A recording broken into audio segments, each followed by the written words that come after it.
Hello everyone, this is Salesh Kumar and welcome to SKC, the simplest and funny way of understanding the concept.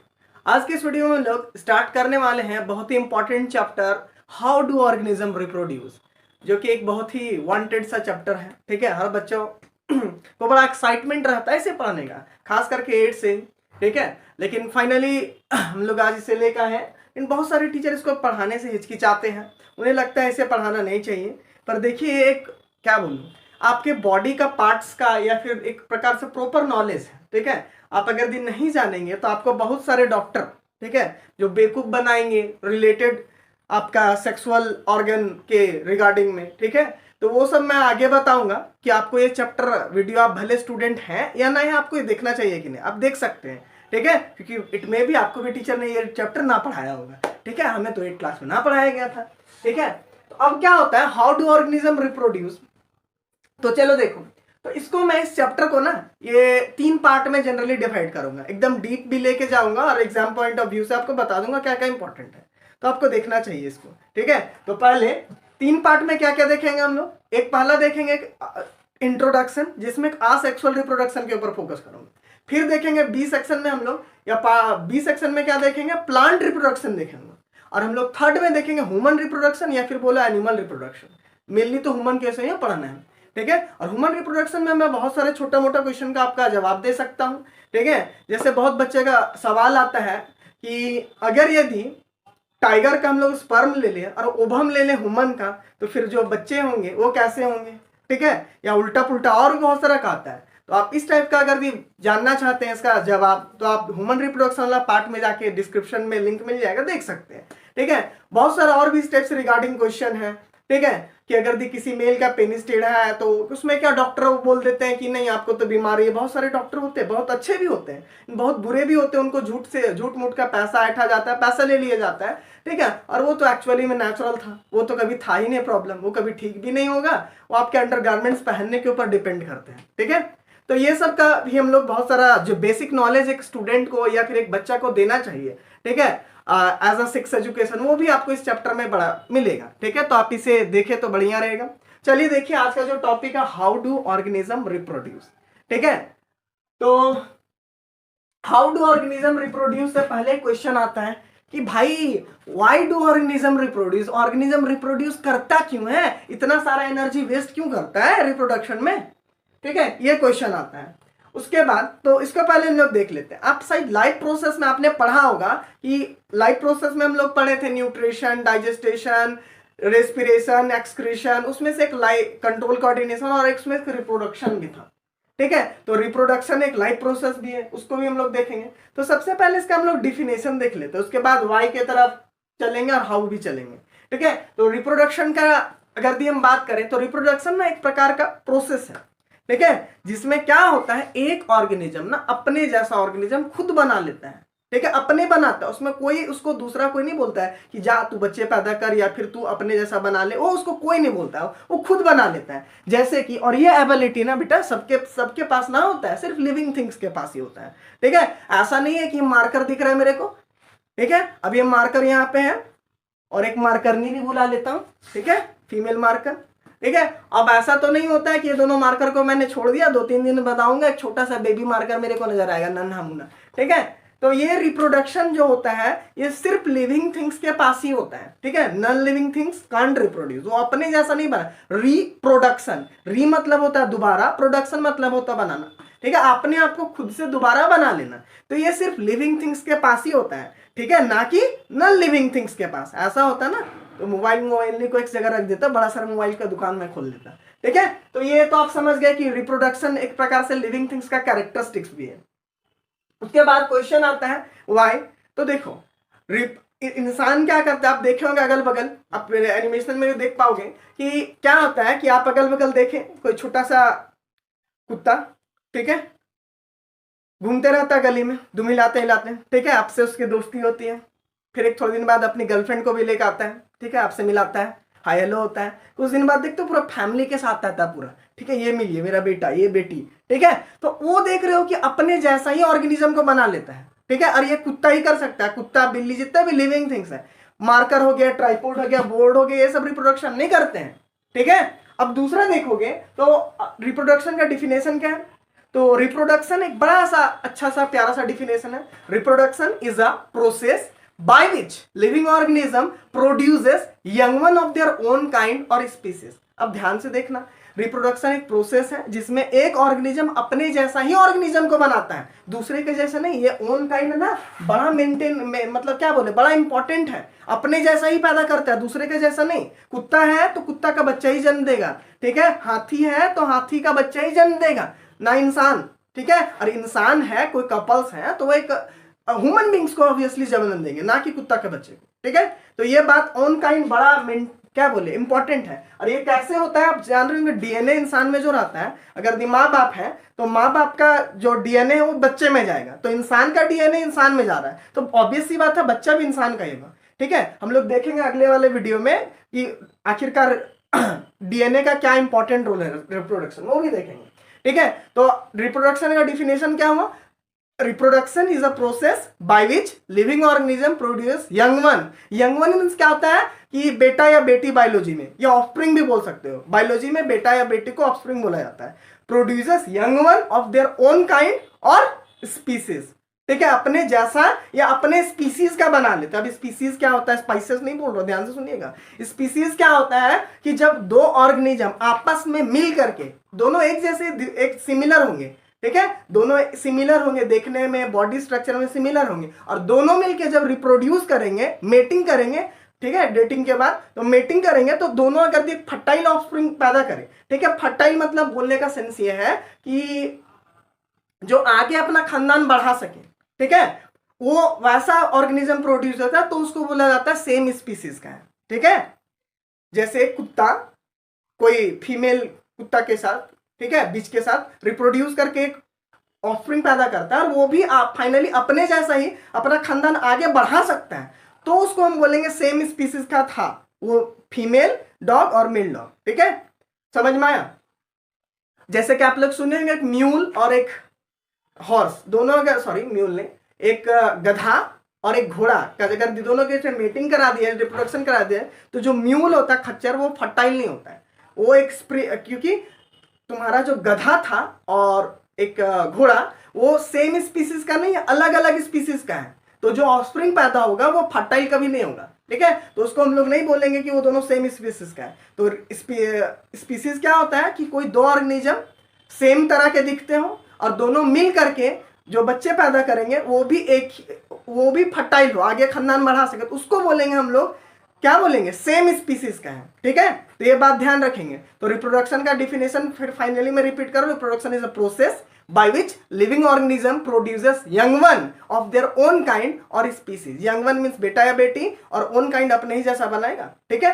अब देखो why do organism reproduce करता है, इसका question मैं देना चाहूंगा, क्यों करते हैं। अब भाई देख, अगर जितने भी हम बात करें कि अगर आपके घर में दादा या दादी होंगे, ठीक है, फिर पापा मम्मी होंगे, फिर आप होंगे, या अंकल आंटी भी होंगे, अब क्या होगा फाइनली देखो दादा दादी का एज ज्यादा हो रहा है, ठीक है।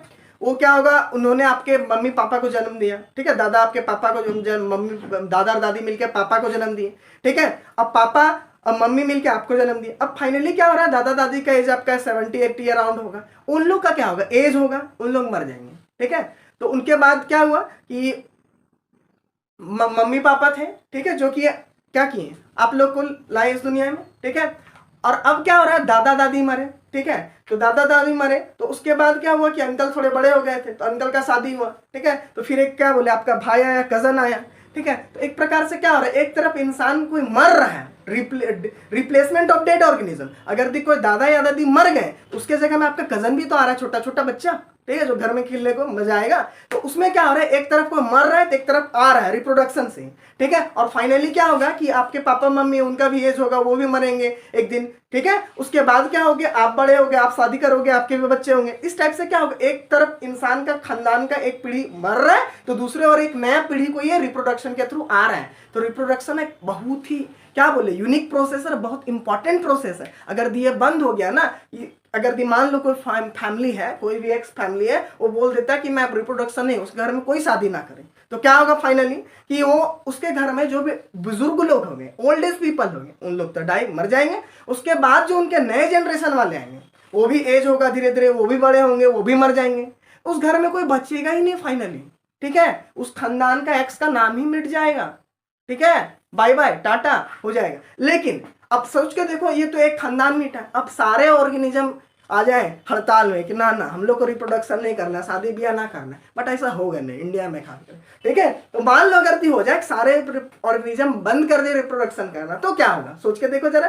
तो सारे का अभी जो मान लो अभी 80-90 जो होंगे वो पहले मरेंगे, फिर 50-60 वाले होंगे उन लोग का एज आएगा, और जो बच्चे अभी जस्ट जन्म लिए होंगे 1 साल के हैं, ज्यादा से ज्यादा एवरेज लाइफ स्पैन 70-80 साल आजकल चल रहा है। ठीक है, 70-80 ईयर्स, तो 70-80 ईयर्स के बाद वो लोग भी तो मर जाएंगे, जो अभी एकदम जस्ट अभी जन्म लिए हैं उन लोग भी 80 ईयर्स मर जाएंगे, और बीच में कोई रिप्रोडक्शन नहीं किया, तो दुनिया से ना बच्चा, धरती से नामो निशान इंसान का मिट जाएगा, खत्म हो जाएगा। ठीक है, कि होमोसेपियन नाम का कोई अस्तित्व, क्या बोलते हैं उसको, कुछ होगा तो होता होगा। ठीक है, पढ़ेंगे, कौन पढ़ेंगे, कुत्ता लोग पढ़ेंगे, नहीं नहीं। ठीक है, तो मतलब नाम मिट जाएगा। और सोच के देखो अगर सारा लिविंग ऑर्गेनिज्म, कुत्ता बिल्ली चूहा जितना भी आदमी, सब अगर रिप्रोडक्शन करना बंद कर दे, तो दुनिया से लाइफ जो होता है ना, LIFE, और वाइफ WIFE, सब खत्म हो जाएगा। ठीक है, इसलिए रिप्रोडक्शन बहुत ज्यादा जरूरी है। हाँ, लेकिन अगर देखो सो क्या बोले, एक छोटा सा पॉइंट ऑफ व्यू से देखोगे तो रिप्रोडक्शन उतना भी मायने नहीं रखा है। अगर भी कोई मान लो एक ऑर्गेनिज्म है, वो डिसाइड करता है मैं रिप्रोड्यूस नहीं करूंगा, ठीक है, अपना आगे, वो क्या हुआ उसके लिए ना, उसके लिए कोई नुकसान वाला नहीं है। ऐसा नहीं है कि वो रिप्रोडक्शन नहीं करेगा तो मर जाएगा। जैसे आपने लाइफ प्रोसेस में पढ़ा होगा कि रिप्रोडक्शन भी एक लाइफ प्रोसेस है ना, लेकिन ऐसा नहीं है कि रिप्रोडक्शन वो ऑर्गेनिज्म नहीं करेगा तो मर जाएगा, ऐसा बिल्कुल भी नहीं है। जैसे न्यूट्रिशन वो नहीं लेगा तो फाइनली उसको एनर्जी नहीं मिलेगा, वो मर जाएगा। रेस्पिरेशन नहीं करेगा तो भी मर जाएगा।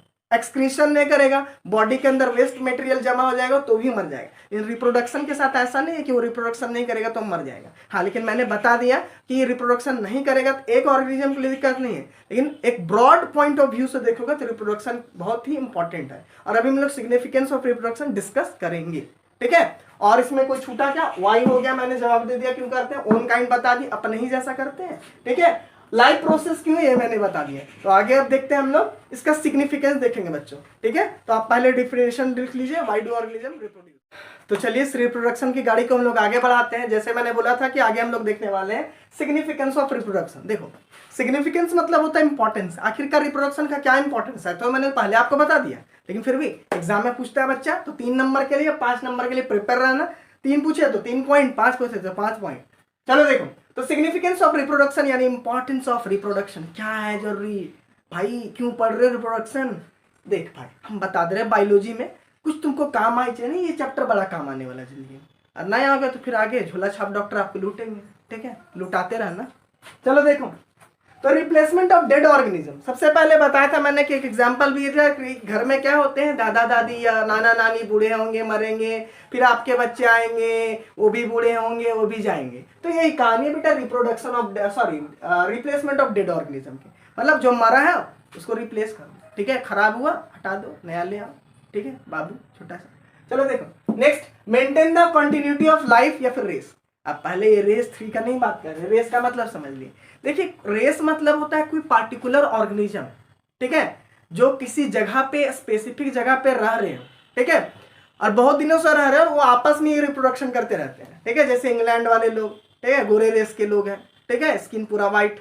ठीक है, तो वहां के लोग को एक बोलेंगे अलग रेस है, इंडियन का अलग रेस है, इस टाइप से कुछ स्पेसिफिक लोकल लोग। ठीक है, तो उसको हम लोग रेस बोलते हैं। ठीक है, जैसे गोरे लोग का एक रेस हो गया, तो वो सही होता है रेस, ना कि वो।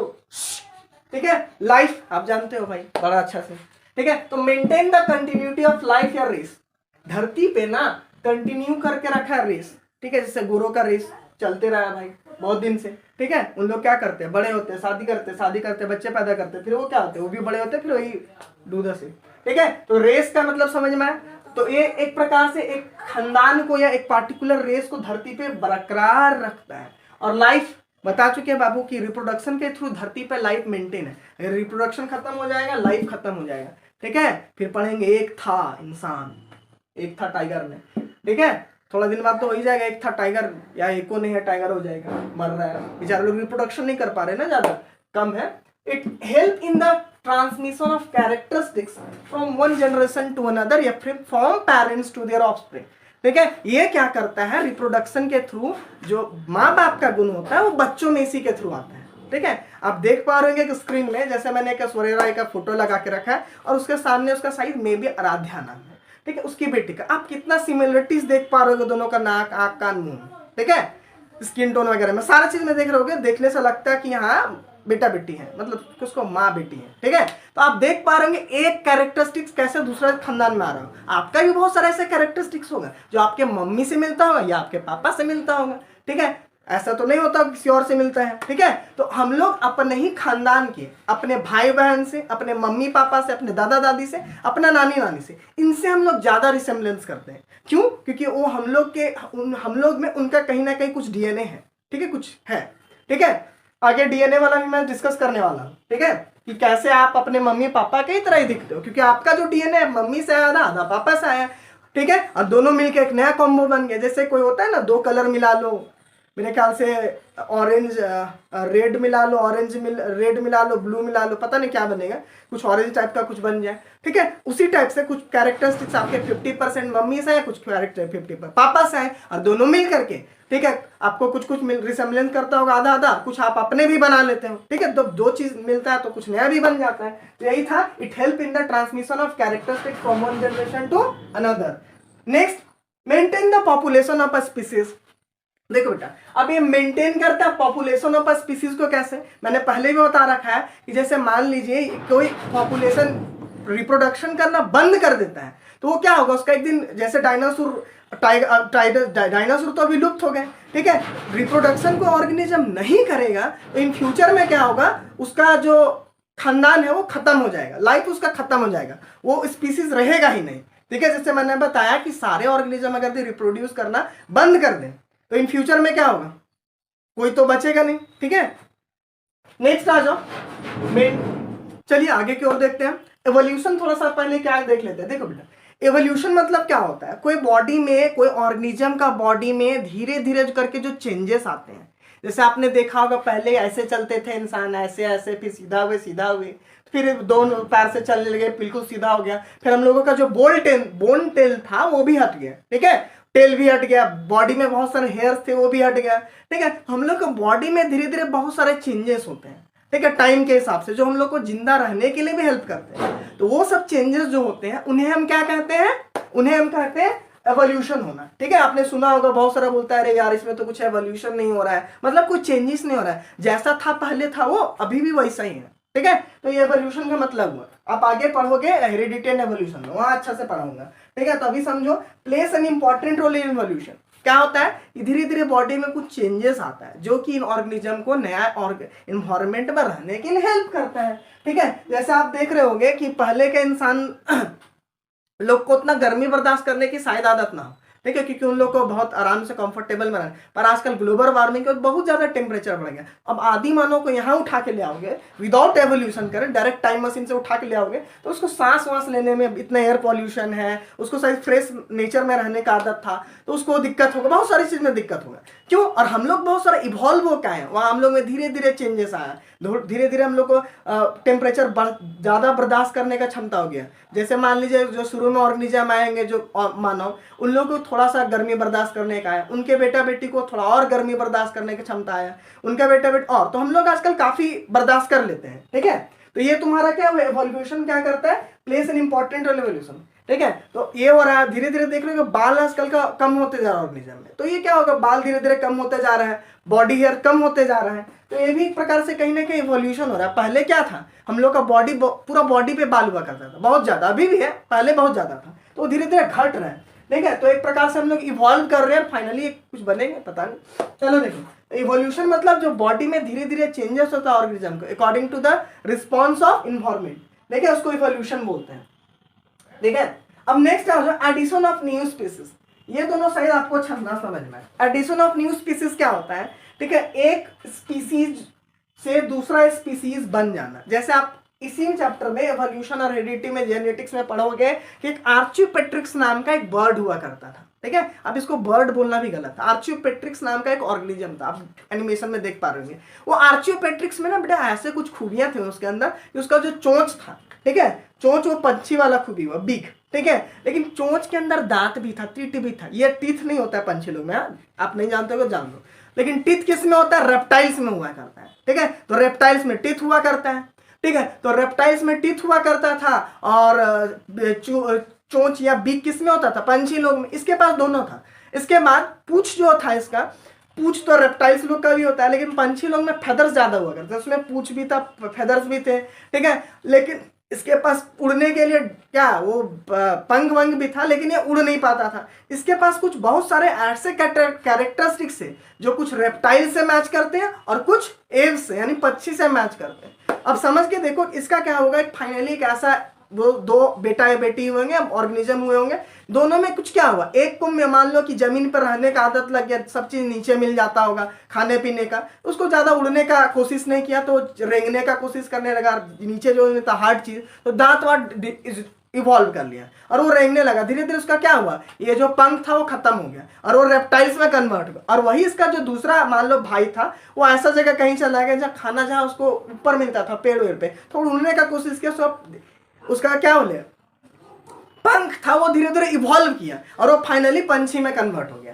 ठीक है। एक जनरेशन में ना हुआ होगा, वो हजारों साल लगे होंगे, धीरे धीरे उसका बेटा में थोड़ा सा उड़ पाया होगा, उसका बेटा थोड़ा और ज्यादा उड़ा होगा, फिर वो जिस टाइप से धीरे धीरे करके क्या हुआ, चेंजेस कोशिश करते रहे और उन लोग फाइनली एक पंछी में एक ग्रुप कन्वर्ट हो गया, एव्स में, और एक रेप्टाइल्स में। आर्चियोपेट्रिक्स को कनेक्टिव लिंक माना जाता है रेप्टाइल्स और एव्स का। तो यहां से देखो एक पार्ट पहले आर्चियोपेट्रिक्स नाम का एक ऑर्गेनिज्म था, जिससे क्या हुआ, एक दूसरा ऑर्गेनिज्म आ गया, दूसरा स्पीसीज आ गया, ठीक है। और अगले वाले में हम लोग देखने वाले हैं डीएनए के विषय में कि डीएनए का क्या इंपॉर्टेंट है, रेप्लिकेशन क्या है, कॉपिंग of DNA, synthesis of DNA, सारा एक ही चीज है। तो हम लोग उसको नेक्स्ट पार्ट में कवर करेंगे, वो भी थोड़ा इंपॉर्टेंट है, ठीक है। तो उसमें मिलते हैं हम लोग। Thank you.